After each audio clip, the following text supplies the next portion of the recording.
Assalamualaikum warahmatullahi wabarakatuh. Perkenalkan, kami dari kelompok 1 FM23E. Hari ini kami akan mempresentasikan hasil telaah farmakoterapi infeksi dengan judul sinusitis. Sebelumnya perkenalkan kelompok kami, yaitu terdiri dari Ana Maria Francisca, Eka Nirmala, dan saya Eli Susilawati. Selanjutnya, silahkan.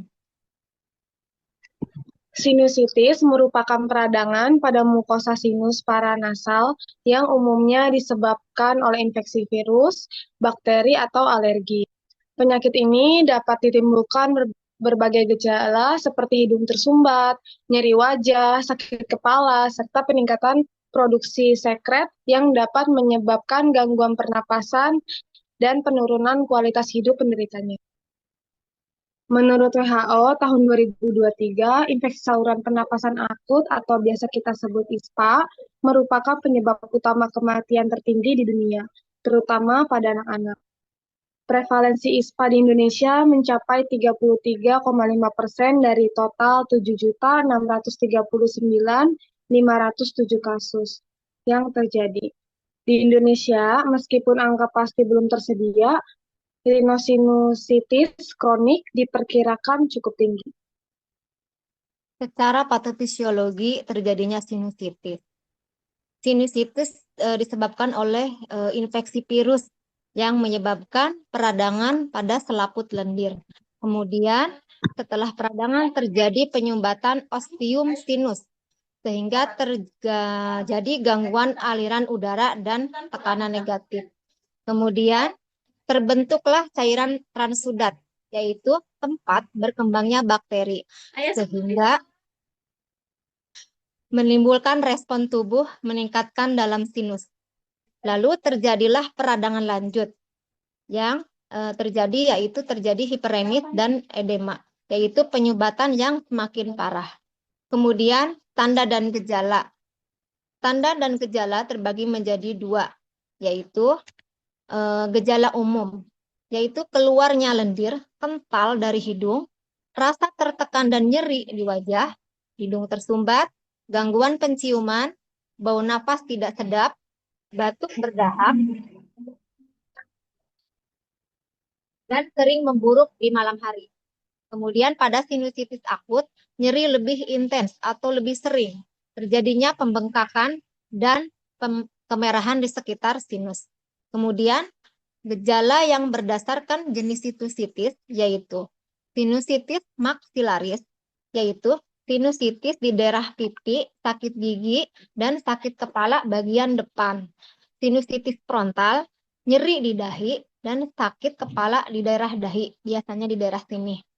Kemudian sinusitis etmoid, yaitu nyeri di antara atau di belakang mata, sakit kepala berat seperti terbelah, bisa disertai selulitis periorbital dan mata berair. Sedangkan pada sinusitis penoid, yaitu akan timbulnya suatu nyeri yang kurang spesifik dan bisa terjadi di dahi atau bagian belakang kepala. Untuk tata laksana sinusitis dapat dilakukan menggunakan drainase lokal. Tujuan drainase sendiri yaitu untuk mengendalikan infeksi. Dapat dilakukan dengan cara menghirup uap, mengkompres hangat dan lembab, dan konsumsi minuman panas. Selanjutnya baru boleh digunakan penggunaan dari vasokonstriktor topikal seperti semprotan phenylephrine 0,25% setiap 3 jam atau oxymetazoline setiap 8-12 jam. Tetapi tidak boleh digunakan lebih dari 5 hari berturut-turut. Jika diperlukan penggunaan lebih lama, dapat diterapkan pola siklus 3 hari pemakaian dan 3 hari jeda hingga sinusitis membaik. Selanjutnya, penggunaan irigasi hidung dengan larutan garam. Ini bisa sedikit membantu meredakan gejala, tetapi teknik ini cukup merepotkan dan agak tidak nyaman. Ini lebih dianjurkan bagi penderita sinusitis berulang yang lebih terbiasa dan mampu melakukannya dengan benar. Selanjutnya menggunakan semprotan hidung kortikosteroid. Ini dapat digunakan untuk mengurangi peradangan meskipun biasanya memerlukan waktu setidaknya 10 hari sebelum efeknya terasa. Kemudian penggunaan antibiotik.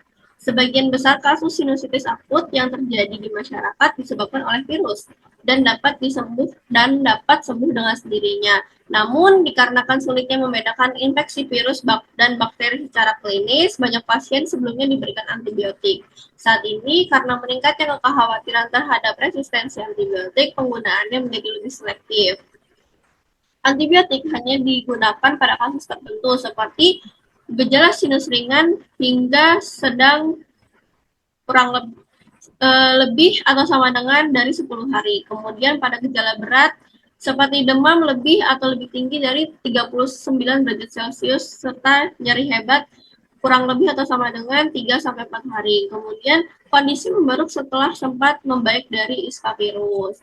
Di sini ada penggunaan bagannya jika terjadi kontraksi resistensi antibiotik, dapat digunakan antibiotik jika memenuhi persyaratan berikut. Kemudian pada pemeriksaan klinis dan diagnostik sinusitis biasanya dilakukan berdasarkan evaluasi klinis oleh dokter. Namun pada beberapa kasus pemeriksaan tambahan dan seperti pencitraan, CT scan atau kultur mikroba dapat diperlukan. Sekian presentasi dari kelompok 1 tentang sinusitis. Mudah-mudahan apa yang disampaikan oleh kami bermanfaat. Kalaupun ada kekurangan, mohon dikoreksi dan kita diskusi bersama dalam pertemuan berikutnya dengan Ibu dosen. Terima kasih. Assalamualaikum warahmatullahi wabarakatuh.